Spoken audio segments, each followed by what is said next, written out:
Hello, everyone. Welcome, Вітаємо to Осередок Ukrainian Cultural and Educational Center's event exploring art and culture in times of war, the importance of cultural resistance and diplomacy with Marta Trotsiuk. This event will take place in English with the opportunity to ask questions in either English or Ukrainian. For those of you who don't know me, my name is Alexandra Shkandry. I'm the curator of exhibits here at Осередок, and it is my pleasure to be the moderator for you today. Вітаємо вас на цю подію осередку з Мартою Троцюком. Я Олександра Шкандрій, куратор виставок тут в осередку, і нині буду переводити ваші питання Марті.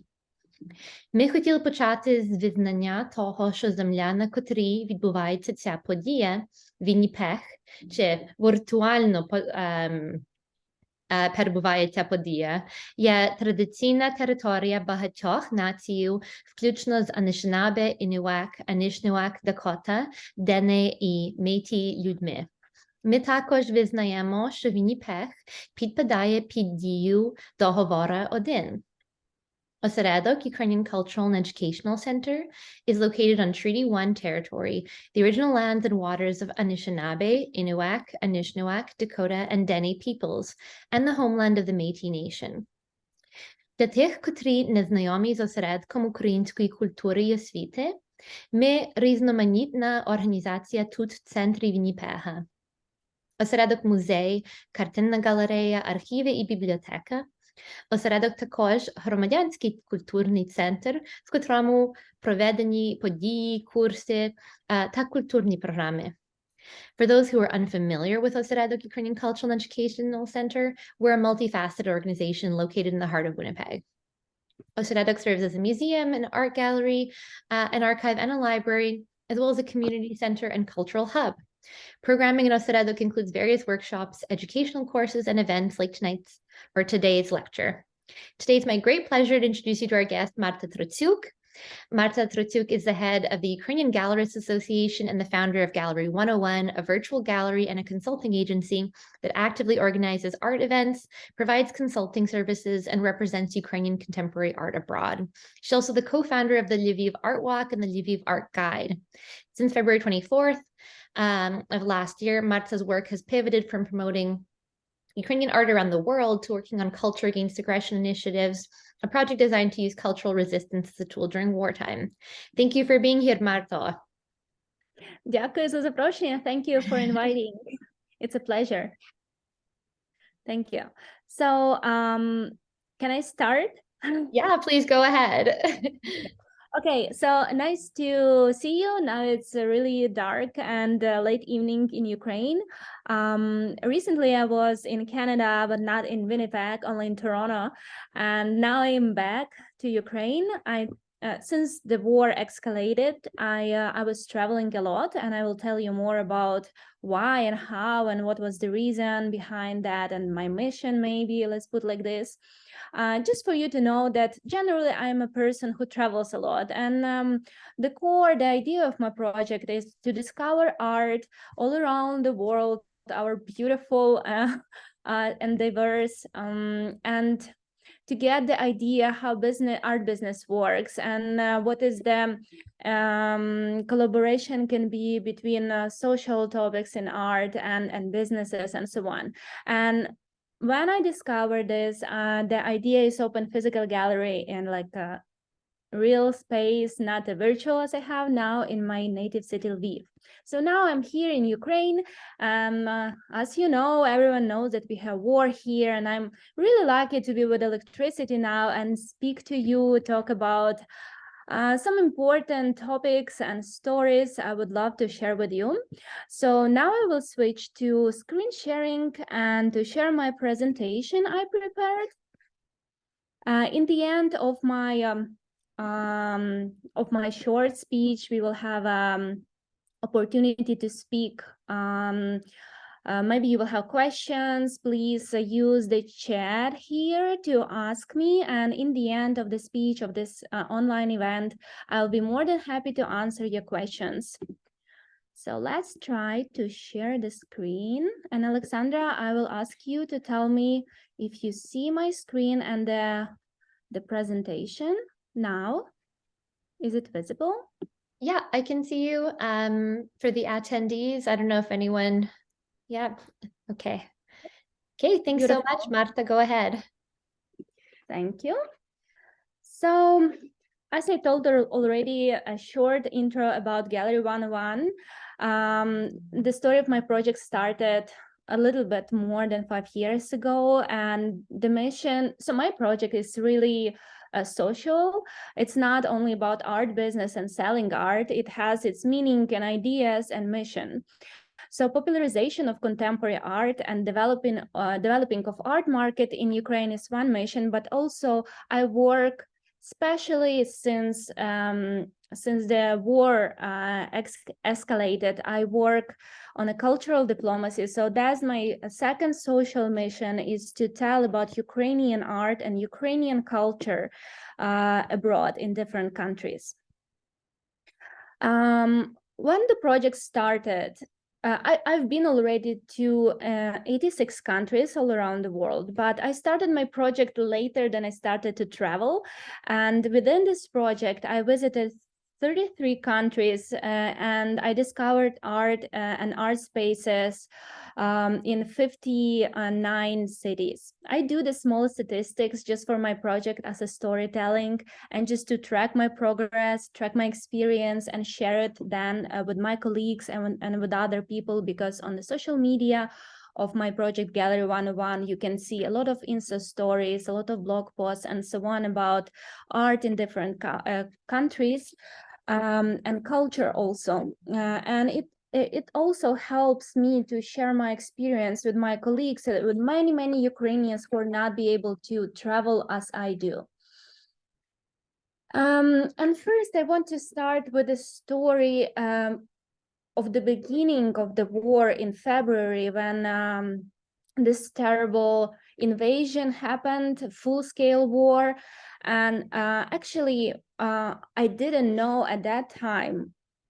Just maybe 2 months ago, I went to the history of my chat with my colleagues gallerists, and we counted days, and it appeared then on the 5th day we already was in one gallery, trying to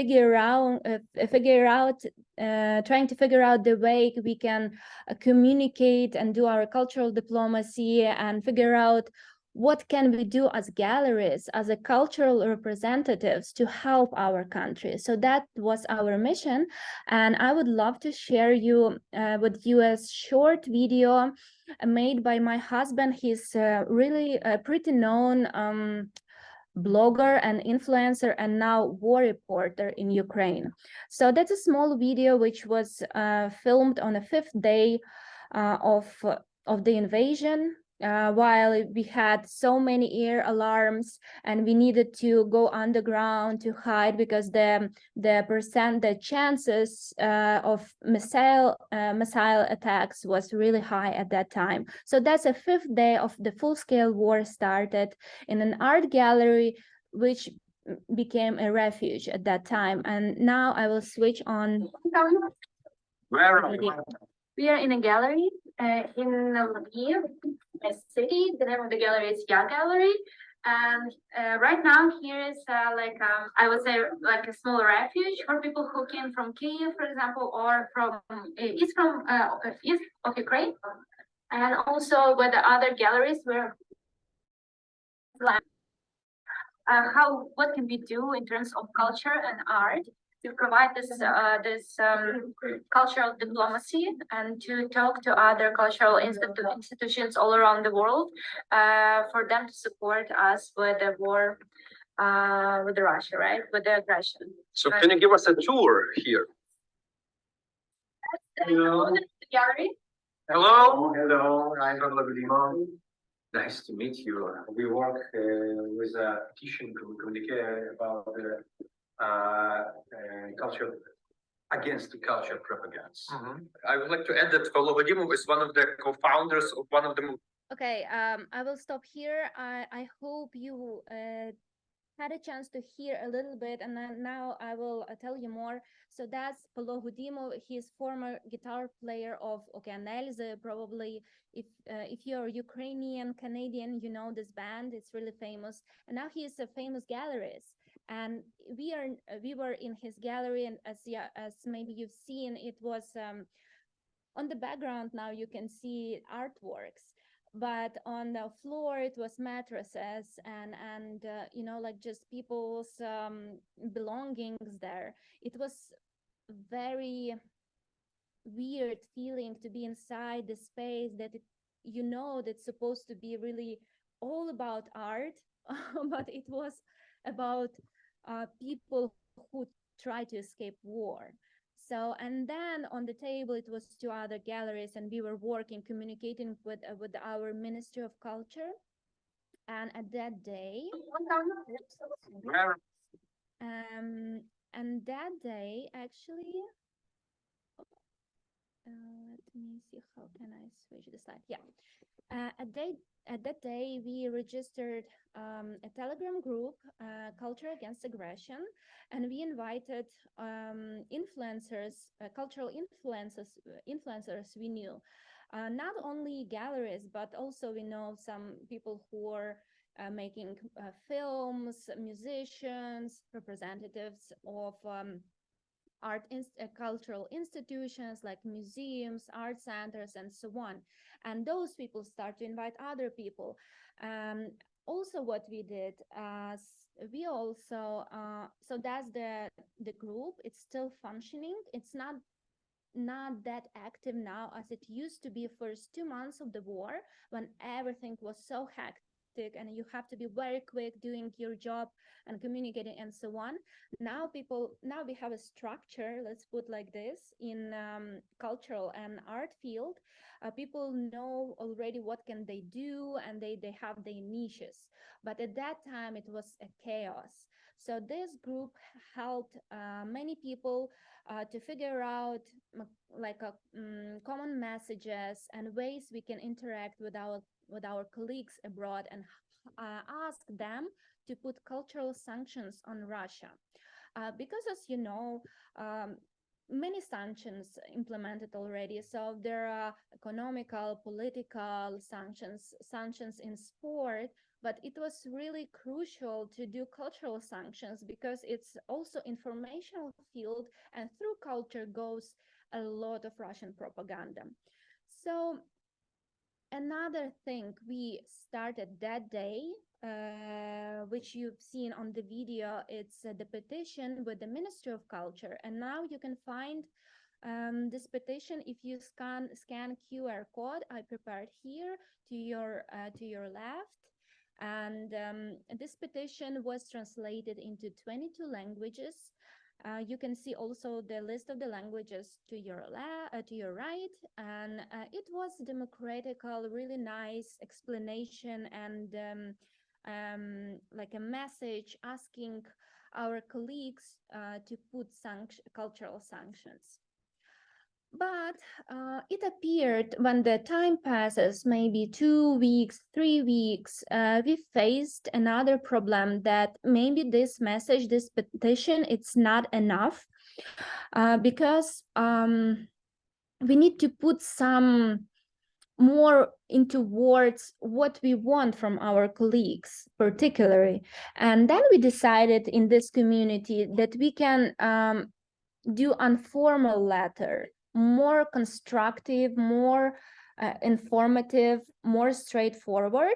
So maybe we were working on the letter for 3 days. We had some discussions. We were trying to make the text very clear, but not we even had that it's not a hate speech or something like that. And we put our some facts for people to understand our position. It was really crucial at that time.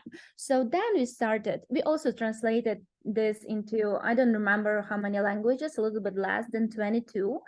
And so we started to communicate with this letter. For example, if somebody seen some initiative, for example, like a round table between cultural representatives of Ukraine and Russia and Belarus, or for example, artist residency for Ukrainians and Russians, or any other cultural art event involving both sides.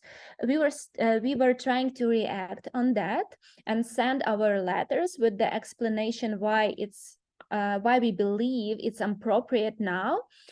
So now you can read. I will not read everything about this. I will just go through this couple of slides, just for you to understand that we try to be really precise, because the dangerous situation and the problem we face, that our colleagues from abroad, they didn't understand why we are so like against good Russians, good representatives of Russian culture, and it took us a lot of effort to explain them why. So with this letter, it was really constructive.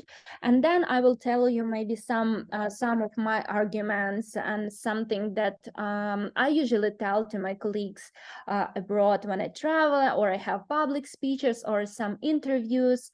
I'm trying to explain. Also on this slide, that's what I told you. It was really crucial also to put this sentences, that it's not a part of the hate campaign against Russia, but rather part of the systematic effort by Ukrainians and other nations, not only Ukrainians, to separate from the Russian expansionist imperialist discourse, as well as cut propaganda. And then we faced problems. And I remember, I will be really honest with you, maybe it was 3rd month or so of the full-scale war. And before that, I didn't cry. So I was in this intense adrenaline mode, fighting on my cultural field and so on and so on. But then the stress accumulated probably. And also maybe I realized that fighting on cultural field, which I presumed will be easier than in political or economical, but it appeared that it's even harder, because many people consider art and culture unpolitical and something, separated from the political discourse, nations, and so on, which is not true. That the history shows us this. And also with the situation with Russia, they did a lot of efforts of doing the cultural propaganda. And our mistake as Ukraine, the government, the representatives of culture of Ukraine, of art niche of Ukraine, that we didn't put enough effort to do also to tell the world about Ukrainian art and culture, to tell why it's unique, why it's different from Russia. And at the same time, Russia did a lot. So I will read like cross-cultural projects, museum collection tours and exchanges, investing, donating, putting their people into boards of foreign cultural institution.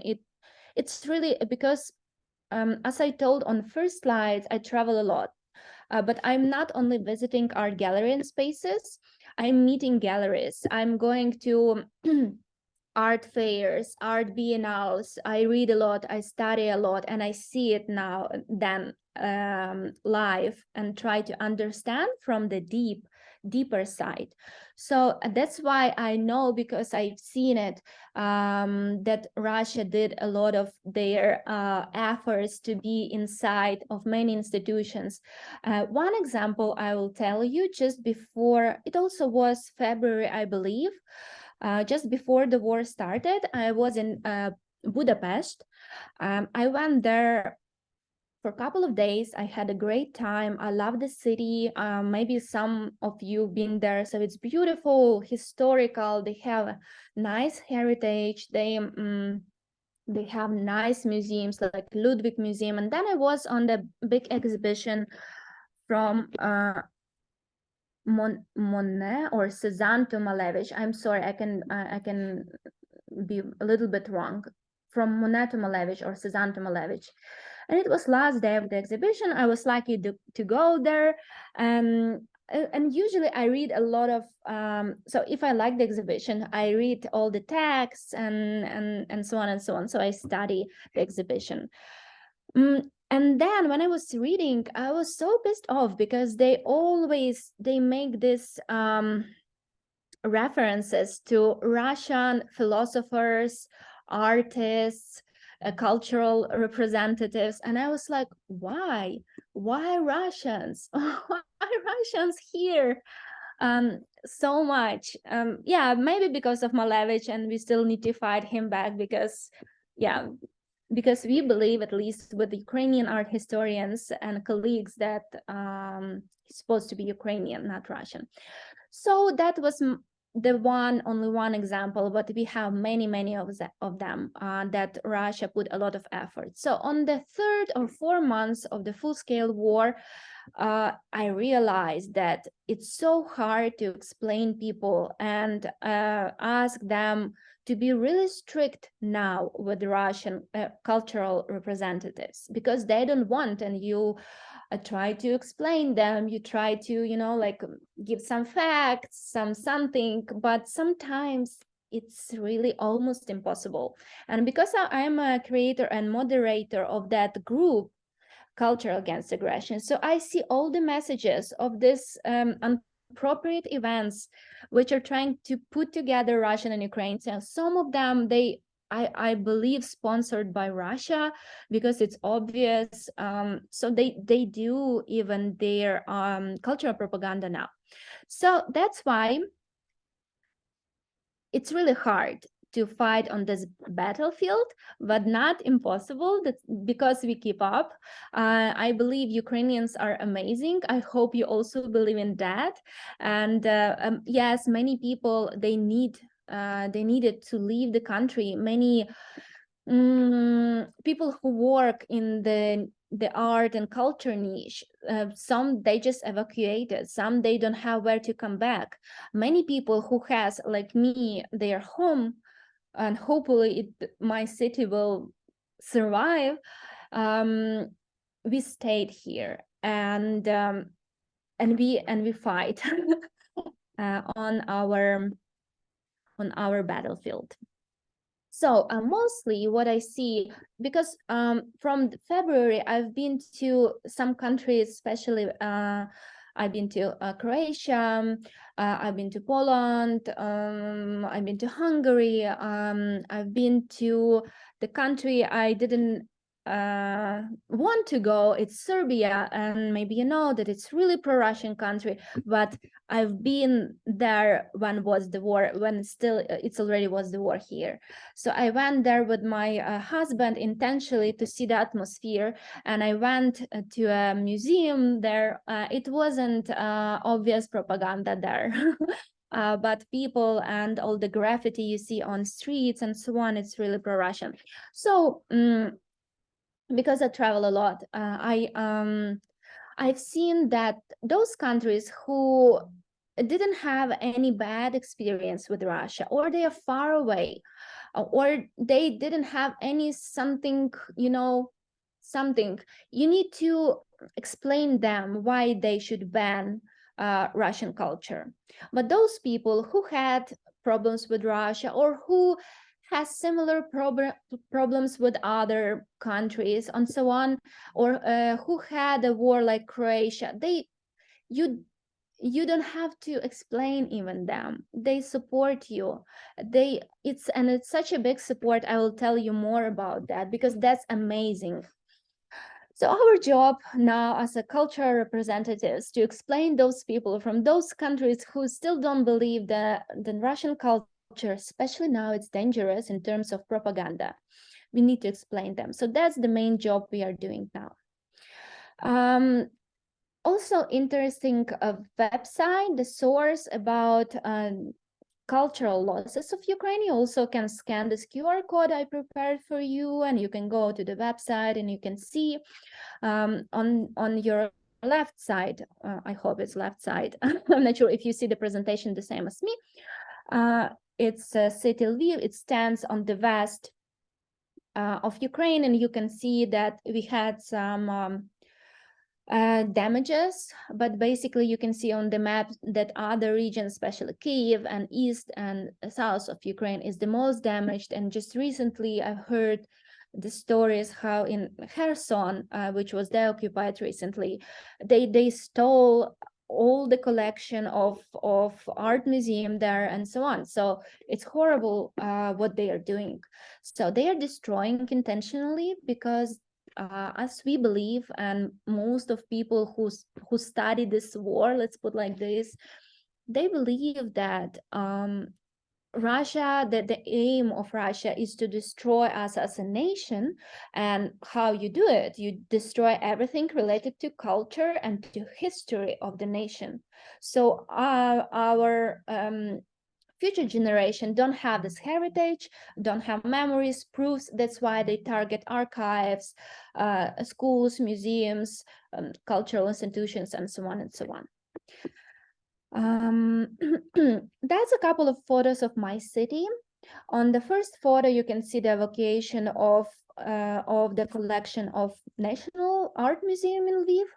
That's one of my favorite art space, and I have had a beautiful collaboration with them. We were doing a charity auction for kids without parents.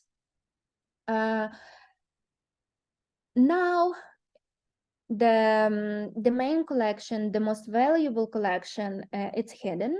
I even don't know where and so on. It's secret information, and that's the situation in all Ukrainian museums now. So basically, it's impossible to see permanent, the most important collections in whole Ukrainian museums because they are evacuated. Some of it evacuated abroad.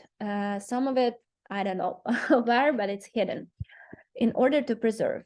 But what they do, I'll tell you later, because it's related to the exhibition in Oseredok. And on another photo, you can see how in my city we try to preserve our heritage. Part of my city is UNESCO heritage, so it's really old. I live in a building, it's like a 200 years old building. My ceiling is like 4.5 meters, really tall. And it's a historical area. We have really nice heritage and we want to keep it actually, and it's really scary that it can be destroyed.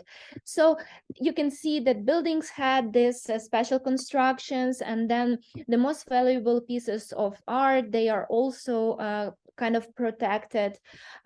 It just in case of missiles hitting somewhere close. The same they did with valuable windows and so on and so on. So in whole Ukraine, we are trying to preserve our culture, our heritage, our art, because that's the target of Russia.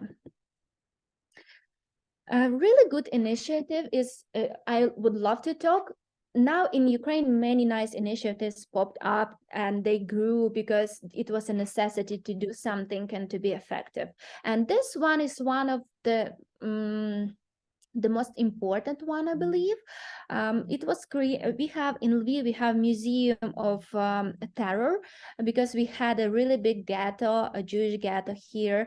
And so we have this museum, and the director of the museum, when the escalation, the full-scale war started, she knew the problematic of smaller museums like city museums and so on and so on.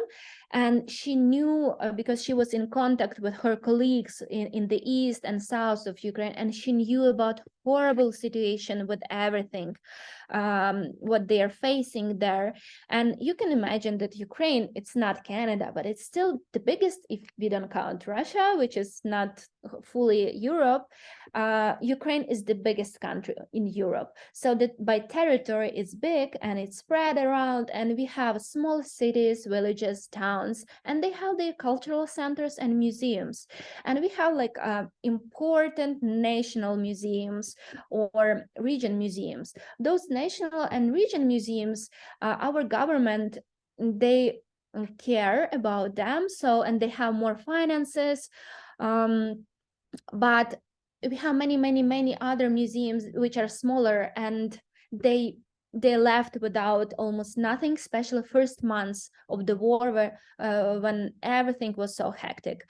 So that's why the director of the Museum of Terror, she decided to create this initiative, and now it's a, I believe they registered charity foundation, Museum Crisis Center.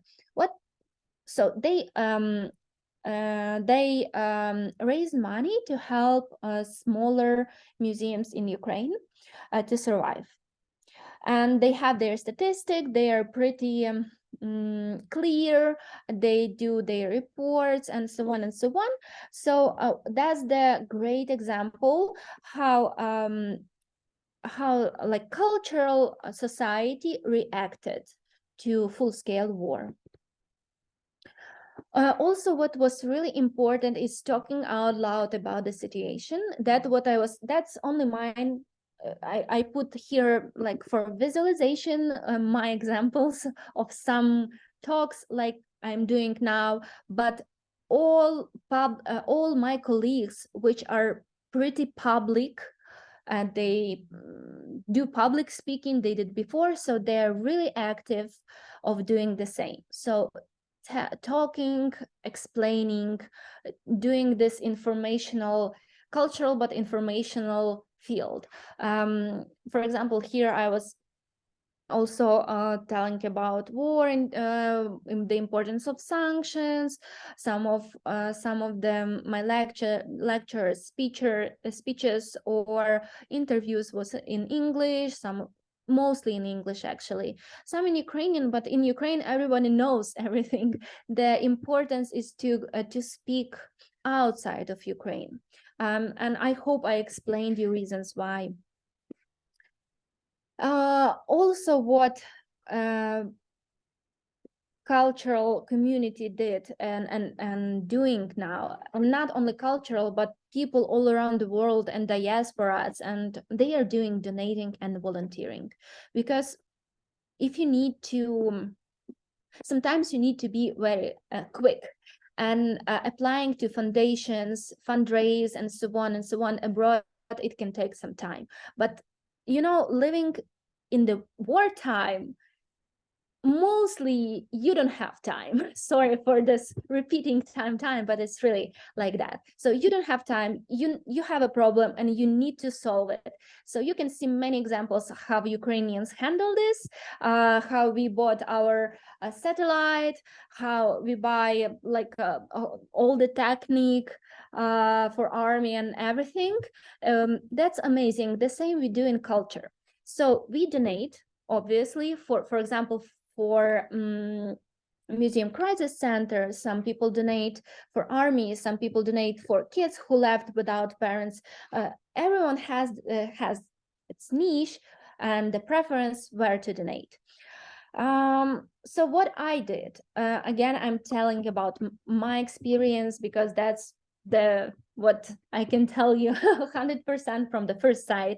So I did a support Ukrainian cultural personal art collection charity auction on Facebook. I'm an art curator. I have my virtual gallery. I'm also an art curator, but also I'm a collectioneer. So I love art and I collect art. And I have my collection. It was bigger. I sold big part of it for charity.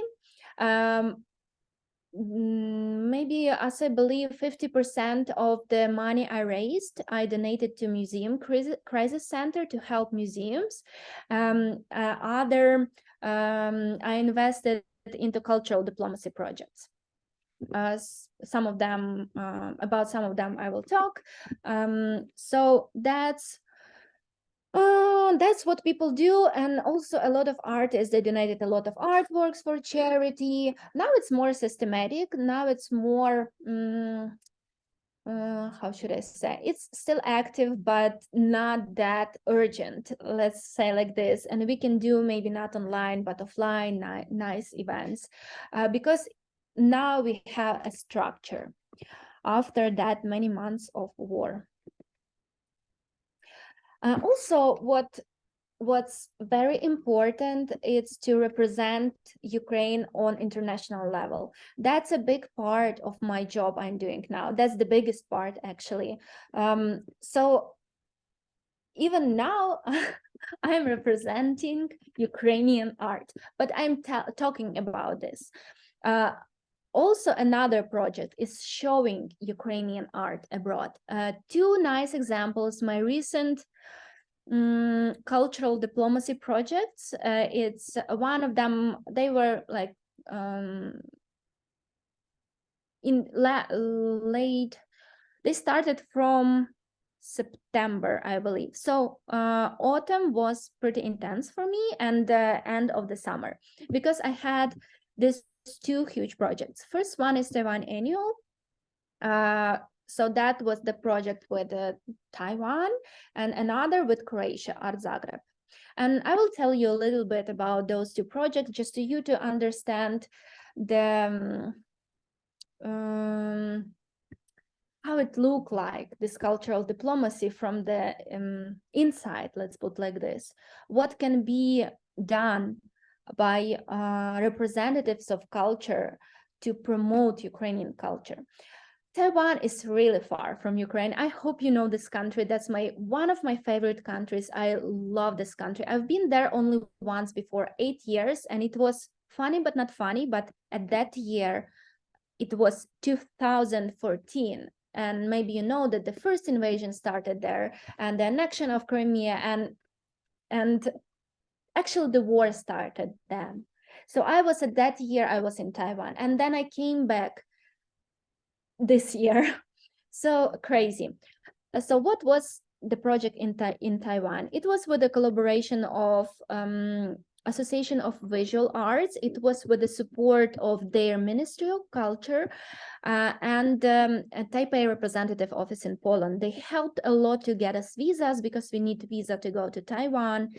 And Taiwan at that time was very closed, no tourism at all because of COVID. And they are pretty stressed out in Asia about this topic. And so the country was still closed for tourism. Only maybe representatives of business or diplomats or something like that could come at that time. It was the end of the summer.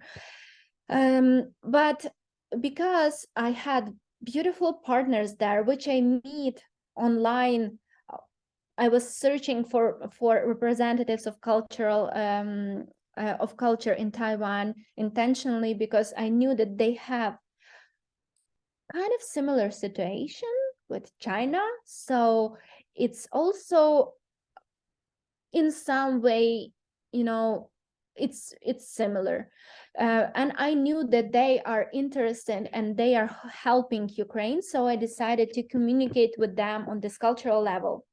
And then I found this association, and they helped. So they found funds to have me and 3 other artists to come to Taiwan for almost 1.5 months to work on a project there. So we were there 1.5 months. We did actually 2 exhibitions. First, it was offline on the Taiwan Annual. It's an online forum, offline forum, which was in Taipei.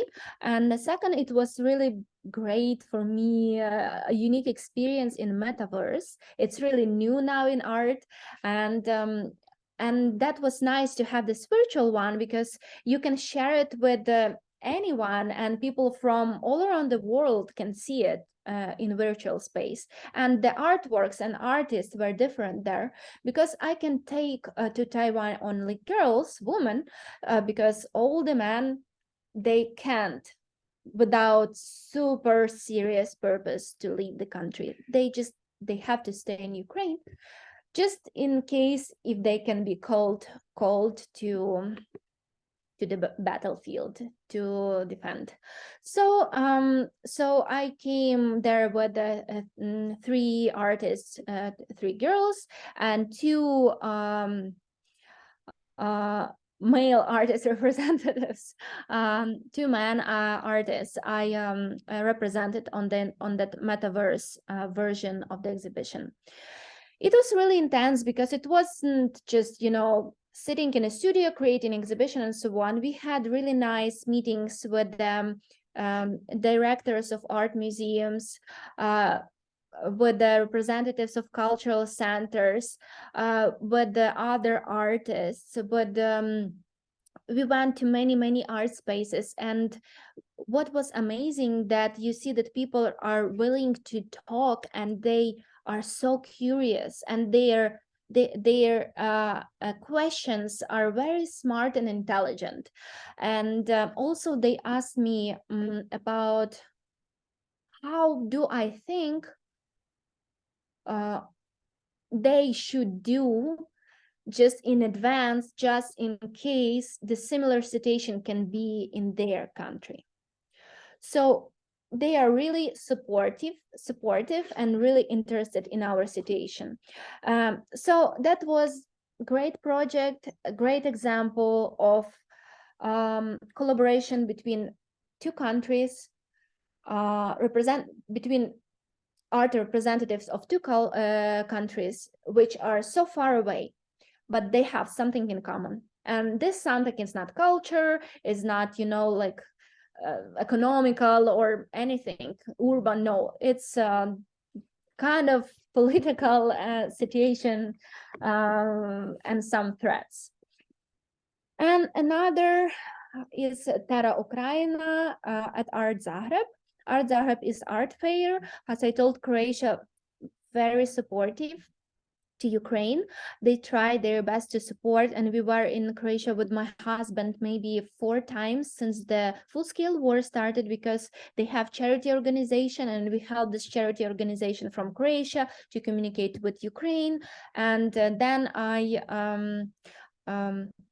had an interview on the national TV on prime time, and the director of this Art Zagreb art fair, he saw my message, and I was telling that me and my colleagues from Gallerists Association are willing to collaborate, and we are open for any ideas. So he found me online, and he wrote me that he would love to have us on his event. And then they helped us. They found funds, and they helped us to make the logistic of artworks. They helped us with the accommodation. They gave us for free basically the space when we were exhibiting and so on. So my opinion regarding this, and with Croatia and with Taiwan, that those 2 countries, they are really pro-Ukrainian, let's put like this. And as I told before, because those who had some similar or can have some similar situations or under the threat of war or was in war like Croatia just recently, they understand us and they support without anything. They find their ways to bring us into the country. They find their ways to help us to show our unique Ukrainian culture and art, because they're interested. Of course, they have their also benefits, like a media presence and so on, because having Ukrainians, it's already very interesting and very insightful. And what people from Taiwan told me, that we are very glad that you can come, because we see only news. Ukraine is so far, and you're the first Ukrainian person we are talking with live, and you can tell us the insights, because we don't know how much we have to believe in TV. And that's the situation I'm facing all around when I travel. People want to speak with you as a representative in Ukraine, especially of those who are coming back to Ukraine and staying to Ukraine and experience it, and especially in terms of art and culture. For colleagues from abroad, it's really important, as it appeared. I even didn't expect. So that's two great examples, which was recently, which I can talk about. Also, making new cultural connections. Why it's important? Why we in Ukraine we believe it's so important? As I mentioned before, that Russia did a lot of work in this. So they have many connections. They usually have them because they put a lot of money there. And now we need to keep up also, because it's, you know, it's like information. If you have like 80% on your TV telling you propaganda or even more, and then you have 10%, so most likely you will believe to 80%. So we need to be present on this cultural field on international level to represent ourselves as unique Ukrainian, show the difference, talk about imperialistic approach of Russian culture, explain this to our colleagues. And with my experience, when you talk with people, is it online, but you have proper conversation, or if it's offline when you meet on events, galleries opening, or just go to their space and talk, if they are curious and they're willing to hear you, they start to finally understand, but they need you to tell them because they are far away. And me, why I was so disappointed on the fourth or third months of the war and cried, because I was like, oh my God, why we are explaining and people don't understand, it's so obvious. But no, it's not obvious. Actually, you need to talk and to explain, because they don't know how is it to be under the war, how is it to be representative of art in Ukraine under the war.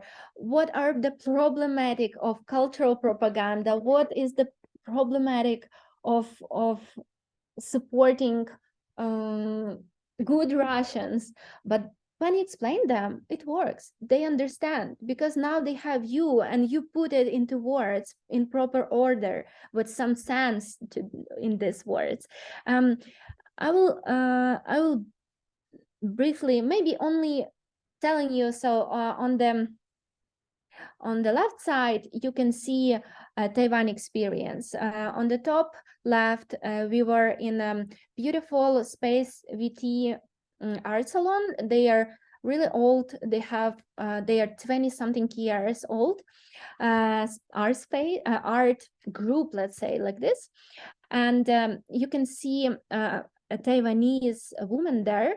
Now I am working with them on a proposal for the foundation of Taiwan, about 2 years, 2-year project to discover Ukrainian art.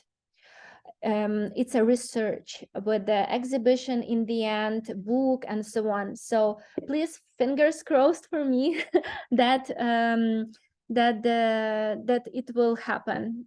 We put a lot of effort with this woman. She had a similar project in New York, and it was really successful. So now she wants to do something like that in Ukraine, and I'm the partner from Ukraine. So as you can see, I went there, and maybe now we will have a project for 2 years focusing on Ukraine. That's amazing. That's the cultural diplomacy also.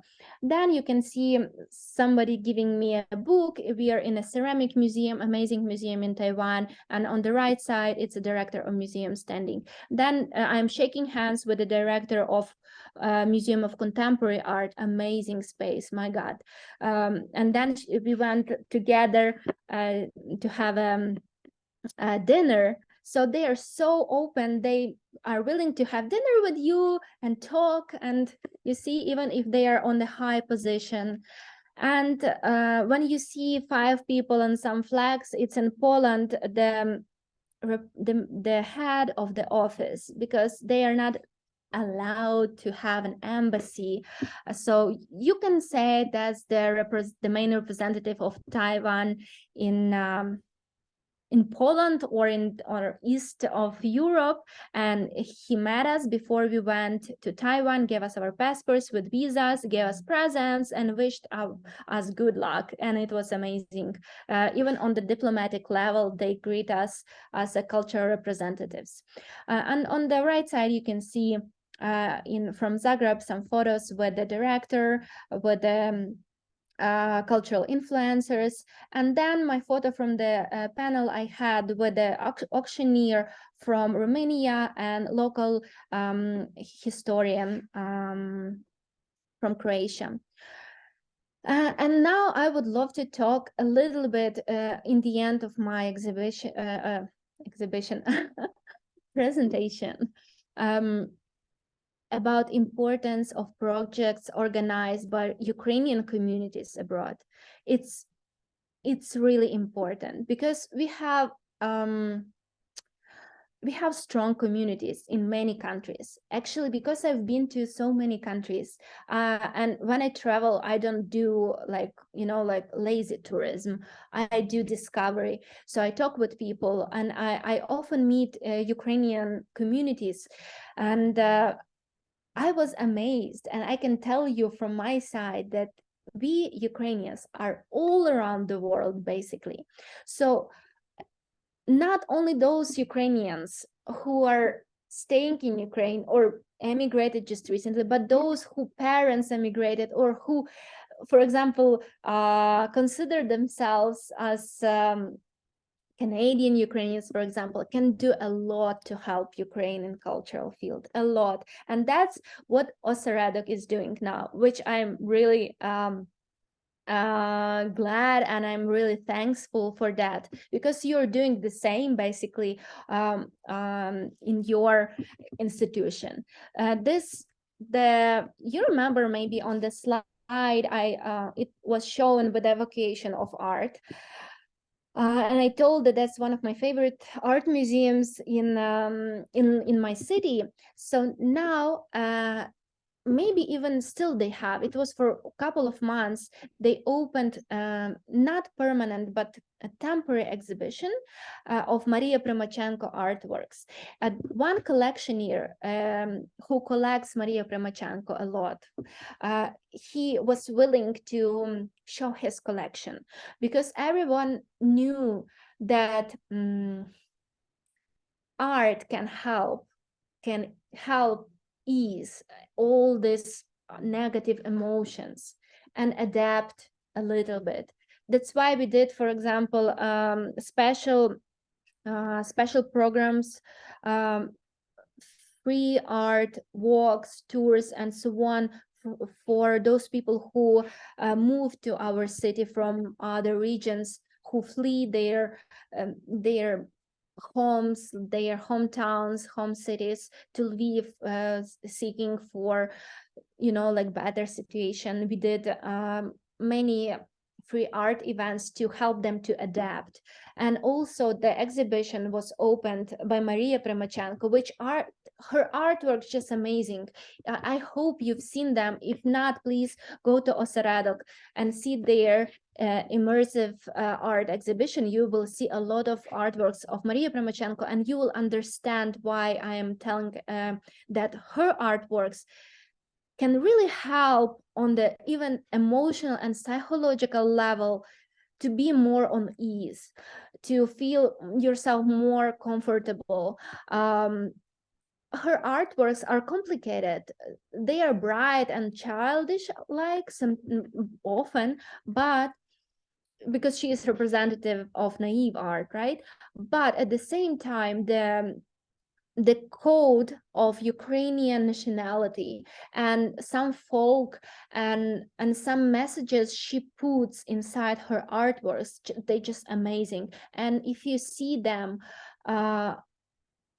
I was on the first day of the exhibition. Even before the exhibition, it was not many people that time, so I had a privilege to see it almost in empty space, and you stand near the artwork, and you're like, you just, I don't know, it's very emotional in good sense, and it's really helpful to have these exhibitions in Ukraine, and now you can see it in Oseredok.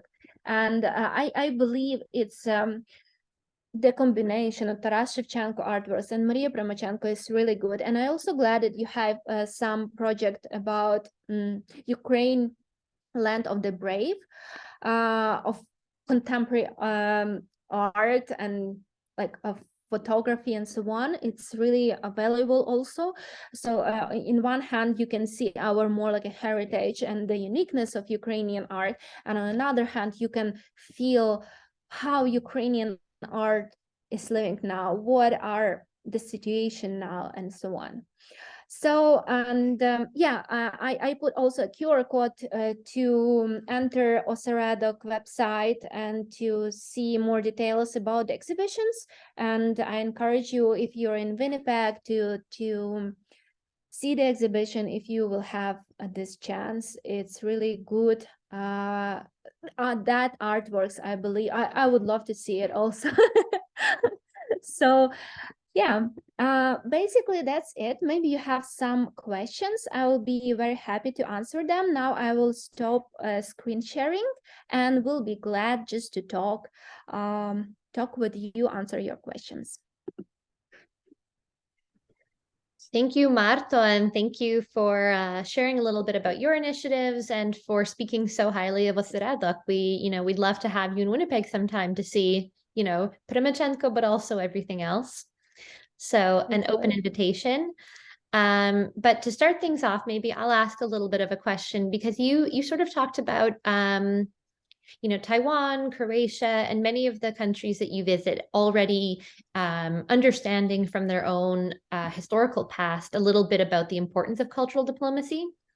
So when you visit countries that sort of don't have that one-on-one experience, how do you approach this? Like, how do you convince a country, like, I don't know which examples, like where you found the most resistance to the narratives of Ukrainian sovereignty and the importance of Ukrainian culture? Like, how do you approach those countries, and where was it? It was tough for me to go to Serbia, as I told, and in Bulgaria, unfortunately, I felt also the atmosphere so. You see, I didn't try while being in those countries to fight their flow of their thoughts, because I was there briefly. But I believe that in the future, that will be also my mission. So I can imagine it the same as we did with the sending letters. As I mentioned, a letter we created with other cultural representatives to be constructive. So first, if you talk to representatives of culture, I expect, and mostly in most cases, that's true, that it's intelligent people, it's knowledgeable people, it's people who are supposedly willing to listen and communicate. If we have, especially in Europe and in those countries, if the representatives, the director of museums, and or people who are in charge of taking the decisions and so on, if they are from older generation, from my experience, it's more complicated. But yeah, somehow from that old times, but then if you do your dialogue with them in a constructive way. For example, what I like to say, for example, if they tell me, but okay, why should we ban Russians at all? For example, we know good Russian artists, and we work with the artists, and we would like to invite this artist into our residency, but we also like to invite an Ukrainian or the exhibition, anything. And and then my argument, that what I'm telling, usually it's really straightforward. I can tell a lot, but the simplest I tell is, look, if you have, for example, the possibility like to host 3 or 4 artists, and you're considering 2 artists from Russia and 2 from Ukraine, can you please consider this time, while the war is happening still, have 4 artists from Ukraine? Why? Because we are a country who is suffering the most. Okay, some Russian representatives, cultural representatives, they are leaving their country, also evacuating. By why they're doing? Because they don't have freedom of speech and so on, or the financial situation is not that good anymore. But why Ukrainian artists are evacuating? Because their homes were destroyed, because they're under the threat to be killed. Can you evaluate it? No. So please, if you have a chance, if you have 4 places, if you can, like show 4 artists on your exhibition, invite 4 Ukrainians, for those Ukrainians who had to leave because of serious reasons. That's actually, because if you talk about something, history, culture, Malevich Ukrainian, not Ukrainian, propaganda, not propaganda, it can be long topics. You can discuss, a lot of time spent on that and so on. But if you're just asking, and the example is just people, simple people who needed to evacuate, that works, because that's a logic also. So that's only one example, straightforward. And I also always ask if you can provide something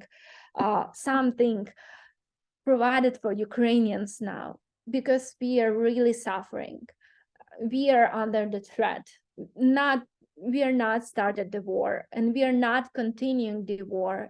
We are fighting for our freedom and our lives. So that's what I'm telling, one of my messages to people. And in many cases it works. But in those countries like Serbia or some maybe Hungary, sometime maybe Bulgaria, it depends from the institution. It depends from a board of people who are sitting there. If they're willing to listen, they listen, and they agree with you, and they're doing some steps towards you. But sometimes they just don't listen, and my strategy, it just put it on hold now, because if I will concentrate on that, fighting this wall, it will drain my energy and time and so on. It's really hard. So maybe I can be more effective with those people, with those partners who are willing to support, and I will do more value with this. So now, because it's limited resources, I am me and also my colleagues, if it's nothing on the high level, like a really important exhibition which will be like on the media all around, and there will be Russians, if there is something small and they're very tough to talk with, I don't, I put it on hold. If it's very important, a representation of Ukraine, we fight for that with my colleagues really hard. So it's like this. Thank you so much for that. The next question that I have here is about the Museum Crisis Center and some of the work that people in Ukraine are doing to preserve cultural heritage. Like, what are some of the concrete things that people are doing? You sort of mentioned how artworks are being stored. Are they being evacuated? Are they being moved within Ukraine? Can you tell us a little bit more about that? Yeah, yes. Well, that information, which I know at least. So as I told, all the museums with valuable collections, they hide evacuated. Sometimes, as I know, abroad, and also while I was talking with some. Okay, I can say the one case I remember now. It was we had really. Long conversation with the museum in Luxembourg, because they had an exhibition of the artist they work with for a long time. He's Russian, but he lives, as I remember, in Germany. But he representative of Russia, so he name and the country is Russia. he claimed that he will. He used to claim on that exhibition, so that he will sell his artworks, and part of the money he will donate to Ukraine, and part to donate to those people who suffer from the war on Russian side, which was really tricky. Smart and tricky Russian propaganda, and the simple, like the simple I can explain it why, because it provokes pity to Russians and takes out attention from Ukrainians. So that's the strategy Russia has a lot. That's the small insight I can give you. I have many of them. So we were discussing about this artist, and we were asking the museum, please, can you? It's inappropriate. We don't want any donation from Russia. Can you accept of this Russian artist, show Ukrainian artists if you need an assistant? Because they told us that, for example, they don't know any. They didn't work with any Ukrainian institution, and we were like, we know everyone, we can recommend you. Okay, that was a long conversation, but while the conversation, they told us that as a museum from Luxembourg, they collaborated with museums in Ukraine and they helped them with evacuation. I don't know if they evacuated artworks or they gave some, tools or storage materials. I don't know. But I know, for example, with this example, that the collaboration was with Luxembourg. And I'm sure it was many collaborations like that. Yeah, I'm pretty sure, because there is organizations of museum around the world. So that's a niche. That's the field. Certain people are there and so on. So that was me, the hiding the collection, evacuation. But the private collections was different situation, because we don't have in whole Ukraine governmental contemporary museum or modern art museum like proper one. We have some private initiatives, art centers like Pinchuk Art Center or art museum in Lutsk, but that's not the level of like the proper museum of contemporary art, as for example you have in Canada in each big city. So the most valuable contemporary artworks, they are in hands of private collectioners in many cases, or families of artists. And that's another problematic, because it's also a part of Ukrainian history and heritage, which is contemporary art. And we need to keep that also. One day before the war, because we knew that the war will be, at that time it was in the air already. It was really like you can feel it. But we didn't expect it so quick and so wide. But we knew about that kind of, and with my colleagues we were agreed with the city council that they will provide us a space with the proper temperature, proper conditions for storing artworks. And we started to communicate with our colleagues, gallerists and collectioneers in Kyiv and other big cities, and proposing them that if you want to evacuate somewhere closer to Europe, somewhere vaster, because it's further from the Russia, the furthest almost it can get, we told like you have a space here. We agreed with city council. But the next day war started early in the morning, so it was like matter of couple of days. Many collectioneers, many people, galleries, they just flee Kyiv, even sometimes the country, and then they came back after Bucha and Irpin, everything was occupied again. They came back, but at that time most of them, when it was very dangerous, they saved their lives. They didn't care. They didn't have a chance to evacuate their artworks. So that was problematic, but now it's settled, the same as many processes in cultural field, because it's not, there is starting to be a structure. Museum Crisis Center, other art foundations, each gallery, for example, I will tell you the story of my colleague. In Lviv now we have pretty intense cultural art life. art social life. I almost every day, today I was on the exhibition opening. 2 days ago, I was on the exhibition opening. 3 days ago on the opening of a week of sculpture, of Lviv sculpture, and so on. We are active because it helps us a lot to keep up, and also because we can still here in Ukraine. And it's also the way to show that we are strong. We are still doing our job. So one of my galleries, I was on that week of the Lviv sculpture, she told me, international reporter came to my gallery, and he was asking about art market. How is it now to have a gallery in war times? And she's a very optimistic person. She is such a brave and optimistic person. And she told, like, well, I'm happy. And he was like, you are happy? But it's, the art market is almost gone. It's like dangerous. She was like, yes, but you see, in my country is the war, but I'm still happy to open exhibitions. I'm still happy having people coming and telling me thank you for the exhibition, because I can, feel more on ease with these artworks. For many people, it's also insightful information.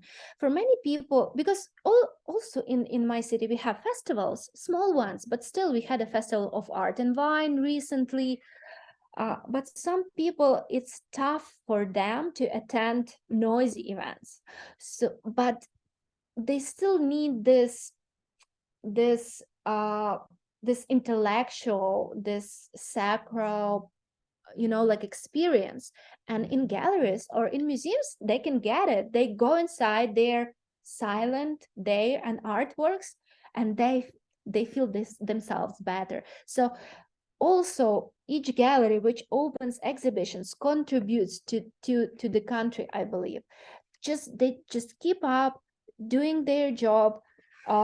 If they sell something, supporting the niche. Many of them are donating. So that's also the part of small initiatives we have here, just doing our job no matter what.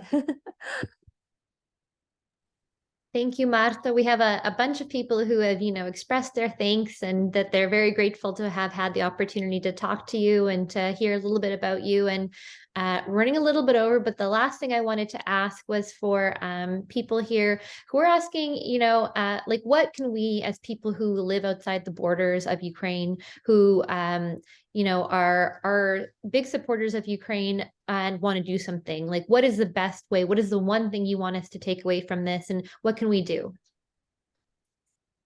Oh, that's a common question people ask me, and thank you for this question, because it's important that you are willing to help. That's the one of the biggest support already, to know that you have a support, that you're not alone, not only you and your people in the country, but other people are willing to support. Well, it's hard to say something only one, but I will say, as from the perspective of the person who are fighting on the cultural field, because basically donating to the army is top priority, because otherwise, maybe it will be now Ukraine.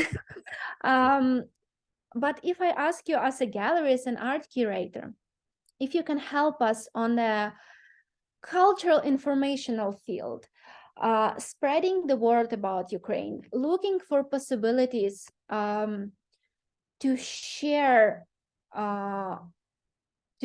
Ukrainian art. I will tell about even art. I will narrow this, especially contemporary art. How do I know you from Seredok? Because I contacted you. I know the diaspora in Canada, just amazing. It's huge and it's amazing. It's really strong. So these projects, as I did with my partners in, for example, in Taiwan or in Croatia, they are really important. They are complicated, but they are really important, because that's the cultural diplomacy. You go there, it's possible to talk online, but the biggest impact when you show it live, when you talk to people, In Taiwan, in Zagreb, I did a lot of interviews, public speaking, and so on. So that's the case. You can help with possibilities to show Ukrainian art somehow. And with this Ukrainian art, show Ukrainian culture. By art, I mean in contemporary art. Why? Because it tells about Ukraine as it is, especially now. But I'm not talking about straightforward art, which tells about only the war. We were discussing with our colleagues also, that's the problematic. We didn't want that Ukraine will be associated only with war. We have so many to show. We have so many talented people.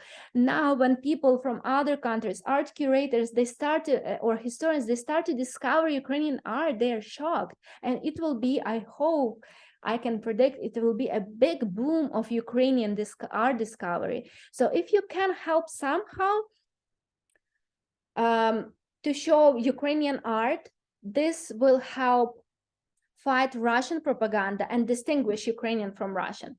But the first is just, like spreading the word and stand on Ukrainian side. And like, because I have to say it, if you're a cultural institution, please, no Russians, any Russians now support Ukrainians, give the floor to Ukrainians while the war is still happening. Yeah, that's it. Sorry, it's not small and short. It's hard to put everything into some short requests. Sorry for that. No, and thank you for giving us a little bit more of that nuance and for exploring the subject with us. We here in Canada, we're incredibly proud of Ukraine, and we're proud of you for the work that you're doing to, preserve the thing that we are fighting for as Ukrainians, right? The cultural space and the thing that unites us. Thank you so much, Marta, for being here. Thank you to all of our attendees for being here, and we'll talk to you again, hopefully very soon. Thank you so much for the opportunity to talk, and all the best. Great exhibition. Thank you. Bye-bye. Bye.